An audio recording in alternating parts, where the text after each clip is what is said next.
एक बार की बात है। एक नगर में एक संत रहा करते थे। वह हर समस्या का समाधान दे देते थे। उनके पास चाहे कैसी भी समस्या लेकर आओ, हर समस्या का समाधान वह बड़ी ही सरलता से देते। वह सबसे पहले तो अगले आदमी की समस्या को ध्यान से सुनते और उसके बाद थोड़ी देर के लिए शांत हो जाते, आंखें बंद करते और पूरी तरीके से शांत होने के बाद थोड़ी देर बाद उस आदमी को उस समस्या का समाधान दे देते। जो भी आदमी उनके पास समस्या लेकर जाता और जब वह मौन होकर उसका समाधान देते तो वह आदमी सोचता था कि शायद इन संत के पास कोई चमत्कारी शक्तियां हैं और उसी वजह से वह समस्या के समाधान देते हैं। बहुत लोग उनसे जानने की कोशिश भी करते हैं कि क्या महाराज आपके पास कोई शक्तियां हैं जिससे आप बात करते हैं और उनसे आप समस्या का समाधान पूछते हैं। जब लोग ऐसी बात पूछते तो वह महाराज हंसने लग जाते। फिर कुछ दिनों बाद उस गांव में एक विचित्र घटना घटती है। उस गांव में एक वृद्ध औरत रहा करती थी। उस वृद्ध औरत के घर 4 लोग आते हैं। वह 4 नौजवान प्रदेश गए हुए थे और पैसे कमाकर अपने गांव जा रहे थे। पुराने समय की बात है। उस समय गाड़ी घोड़ा नहीं हुआ करता था, लोग पैदल चलते थे। इसलिए वह प्रदेश में पैसे कमाते और पैदल ही अपने गांव की तरफ चले जाते। उन 4 नौजवानों के पास एक पोटली थी। उस पोटली के अंदर उनकी सारी कमाई थी। तो उन लोगों ने सोचा कि हम सबकी कमाई एक ही पोटली में डाल देते हैं, ताकि जब हम गांव जाएंगे तो वहां जाकर चारों अपना बराबर हिस्सा बांट लेंगे। जब वह नौजवान उस नगर में पहुंचे तो वह लोग एक वृद्ध औरत के घर पहुंचे और उस वृद्ध औरत से पूछा कि माता जी, हम आपके यहाँ रात में रुकना चाहते हैं। वृद्ध औरत ने कहा, ठीक है बेटा, मैं अकेली रहती हूँ, मुझे कोई समस्या नहीं है। मैं अकेले के लिए खाना बनाती हूँ तो आप लोगों के लिए भी खाना बना लूंगी। उसके बाद वह 4 नौजवान उस औरत को वह पोटली देते हैं और कहते हैं, माता जी, इस पोटली में हमारी साल भर की कमाई है और हम 4 लोगों की इस एक पोटली में कमाई है और यह पोटली हम आपको देते हैं ताकि आपके पास यह पोटली सुरक्षित रहे। और हम चाहते हैं कि यह पोटली हमें तभी देना जब हम 4 लोग एक साथ हो। यदि हम 4 में से कोई एक आदमी यह पोटली मांगने आता है तो उसको मत देना। उस माताजी ने कहा, ठीक है बेटा, यदि आप 4 लोग साथ में रहोगे तब मैं ये पोटली आपको दे दूंगी। और वैसे भी आप लोग सुबह होते ही यहाँ से जाने वाले हो तो मैं यह पोटली आपको सुबह दे दूंगी। ऐसे करके वह औरत वह पोटली रख देती है और वह नौजवान उस औरत के घर रुक जाते हैं और सुबह उठकर नहा धोकर तैयार हो जाते हैं। उन 4 में से एक नौजवान बदमाश था, वह ठग था और वह कैसे भी करके उस औरत से वह पोटली लेना चाहता था ताकि वह पोटली लेकर वहां से भाग जाए। तभी वह ठग अपने 3 दोस्तों को कहता है कि भाई यार, कि हम रात भर उस औरत के घर रुके रहे और उसने हमारी अच्छी खातिरदारी की, क्यों ना यार उस औरत का थोड़ा सा खेत में काम करा दिया जाए। खेत में फसल है, अकेली वृद्ध औरत काम करती है, यह औरत भी हमारा एहसान मानेगी। उसके बाद उस ठग के 3 दोस्त भी तैयार हो जाते हैं और वह 4 लोग उस औरत के खेत में काम करने लगते हैं। तभी वह ठग कहता है कि भाई, मुझे प्यास लगी है,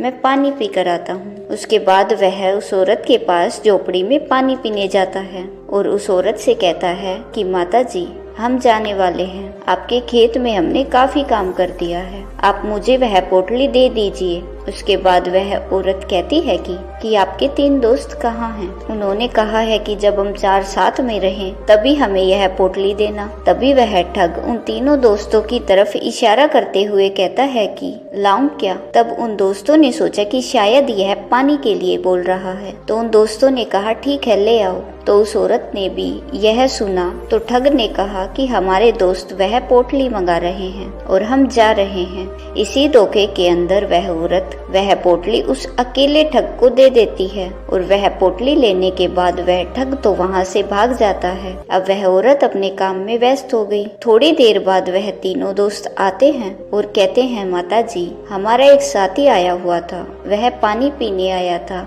और अभी तक आया नहीं। तभी वह औरत कहती है कि आप अभी तक गए नहीं। वह तो बोल रहा था कि हमें पोटली दे दीजिए, हम जा रहे हैं। तभी वह तीनों कहते हैं कि माता जी, हमने कब मंगाई, हम तो पानी मंगा रहे थे, हमें प्यास लगी थी काम करते करते। तभी वह औरत कहती है कि हमने तो वो पोटली आपके एक साथी को दे दी। तभी वह औरत और तीनों नौजवान समझ जाते हैं कि वह हमारा साथी हमें ठग कर चला गया और हमारा सारा धन लेकर भाग गया। उसके बाद वह तीनों कहते हैं कि माता जी, हमने आपको कहा था कि जब हम चारों साथ में रहे तभी पोटली देना, यह तो आपकी गलती है। हम तो राज दरबार जाएंगे और इस बात का राजा ही फैसला करेगा। उसके बाद वह तीनों नौजवान राज दरबार चले जाते हैं और अपनी सारी समस्या राजा को सुना देते हैं। राजा ने जब यह सारी समस्या सुनी तो तुरंत ही उस औरत को आदेश दिया कि वह राज दरबार में आए। वह औरत राज दरबार आती है और राजा ने सारी समस्या सुनी और कहा कि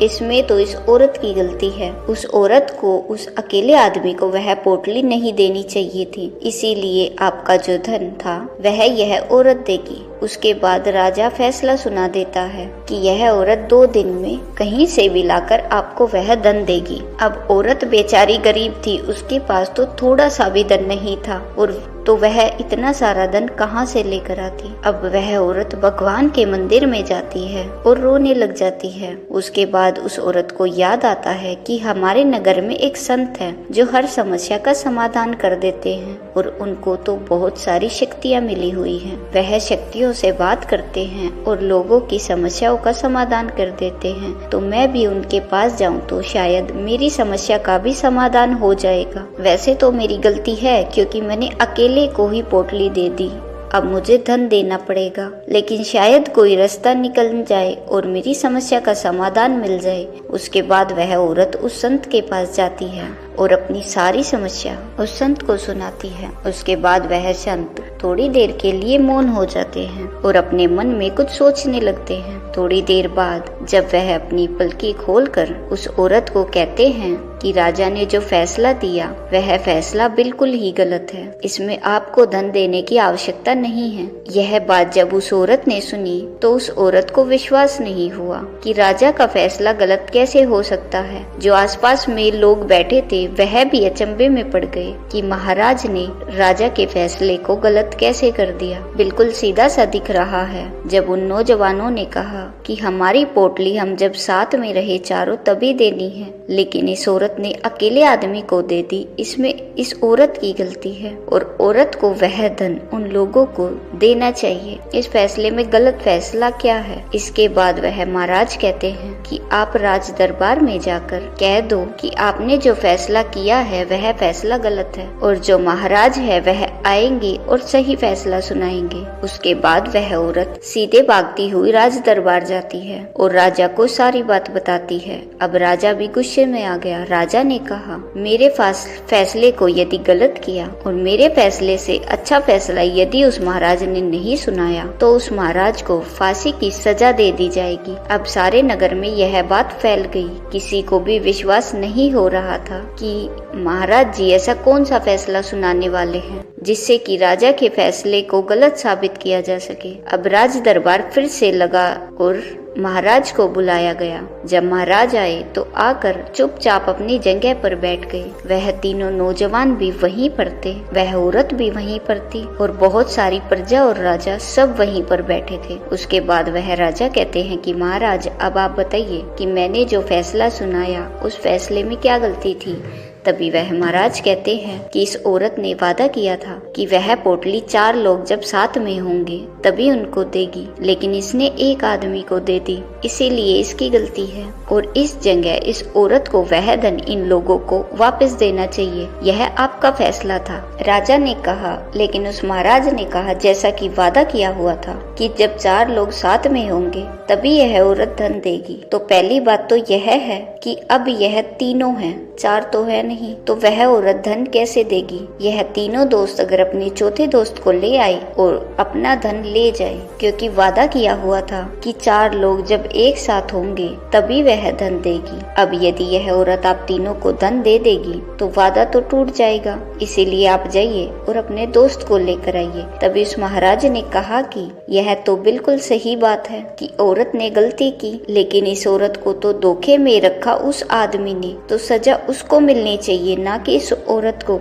इसीलिए आपका फैसला गलत था। यह बात सुनने के बाद वहाँ पर जितनी भी प्रजा बैठी हुई थी वह सब तालियां बजाने लगे और कहा कि महाराज को सच में कोई शक्तियां मिली हुई है, वरना राजा के फैसले को चुनौती देना कोई हंसी मजाक की बात है। उसके बाद वह राजा उस महाराज से पूछते हैं कि महाराज, आपने जो फैसला सुनाया वह 100% सही है, लेकिन यह बात मेरे दिमाग में क्यों नहीं आई? क्योंकि मैंने तो ऐसे बहुत फैसले सुनाए हैं, तो क्या मेरे सब फैसले गलत थे? उसके बाद वह महाराज कहते हैं कि राजा साहब, सबसे बड़ी गलती है कि हम फैसला बहुत ही जल्दी में लेते हैं, हम बहुत जल्दबाजी करते हैं। क्योंकि जब आपने यह पूरा मामला सुना तो बिल्कुल साफ तरीके से दिख रहा था कि इस औरत की गलती है और इस औरत को इनको धन देना चाहिए, लेकिन आपने उस मामले की पूरी गहराई में नहीं झांका। आपने इस मामले में पूरी गहराई से चीजें देखने की कोशिश ही नहीं की, क्योंकि आपको तो पहले ही इसका जवाब मिल गया, तो आप अंदर तक क्यों जाएंगे?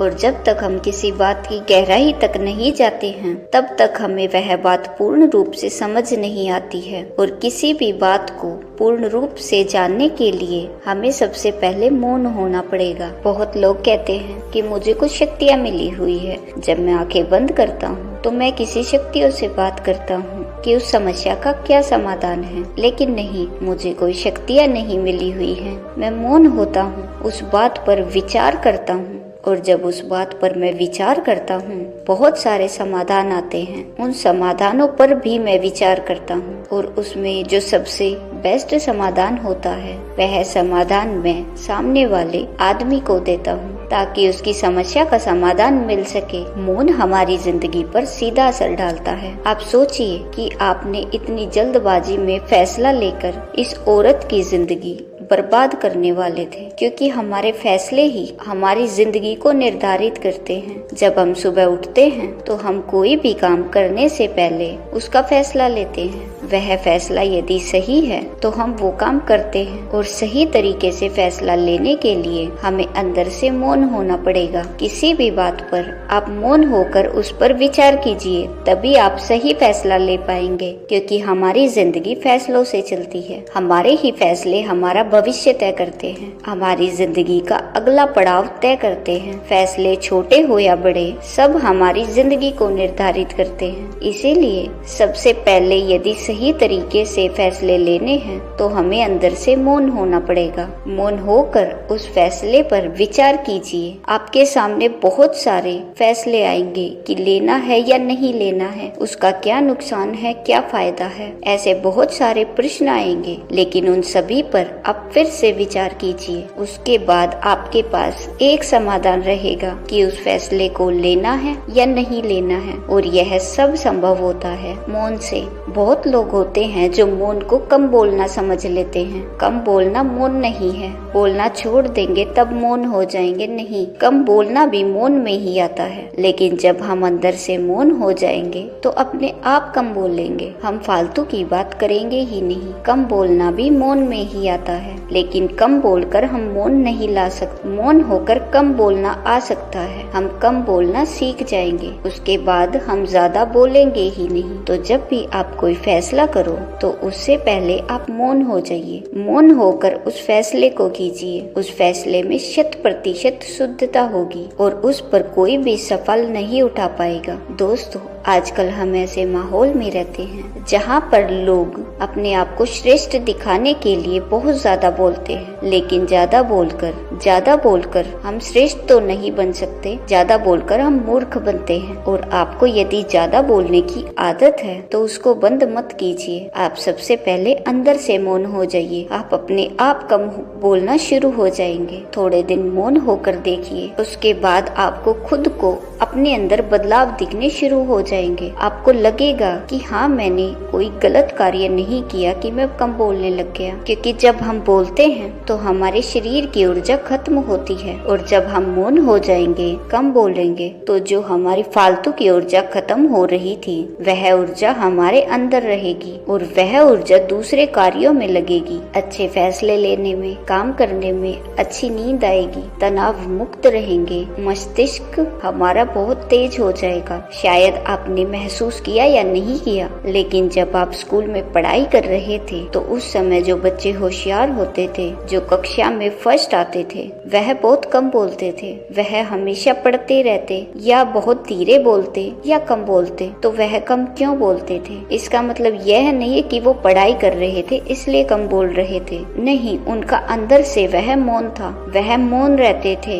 इसी वजह से वह पढ़ाई करते थे और उनको याद हो जाता था, उनकी मेमोरी तेज हो जाती थी। और जो बच्चे सबसे बाचाल होते थे, ज्यादा बोलते थे, उनको ज्यादा पढ़ना नहीं आता था। यह अक्सर देखा गया है कि जो बच्चा कम बोलता है, बचपन से कम बोलता है, वह बड़ा होकर होशियार होता है, जल्दी ही हर चीज को याद कर पाता है, सीख पाता है, क्योंकि उसकी मेमोरी तेज होती है। बोलकर हम जो ऊर्जा खत्म करते हैं वह ऊर्जा हमारे अंदर दूसरे कामों में लगती है। वैसे मौन होने के बहुत फायदे होते हैं, क्योंकि चाणक्य ने कहा है, कोई आदमी यदि यह समझ जाए कब, कितना और कहाँ बोलना है, तो उस आदमी को सफल होने से कोई नहीं रोक सकता। आप इतिहास उठाकर देख लीजिए, जो आदमी सक्सेसफुल है वह आदमी बहुत कम बोलते हैं, फालतू की बकवास नहीं करते हैं। तो हमें भी अपनी जिंदगी में यदि कुछ करना है, अपने जीवन को सफलता पूर्वक जीना है, तो कम बोलना शुरू कर दीजिए। और कम बोलने का मतलब यहाँ पर ये है कि आप अंदर से मौन हो जाइए, उसके बाद आप अपने आप कम बोलना शुरू कर देंगे। आप थोड़े दिन के लिए इसे आजमा कर देख सकते हैं। उम्मीद करती हूँ आपको इस वीडियो से बहुत कुछ सीखने को मिला होगा।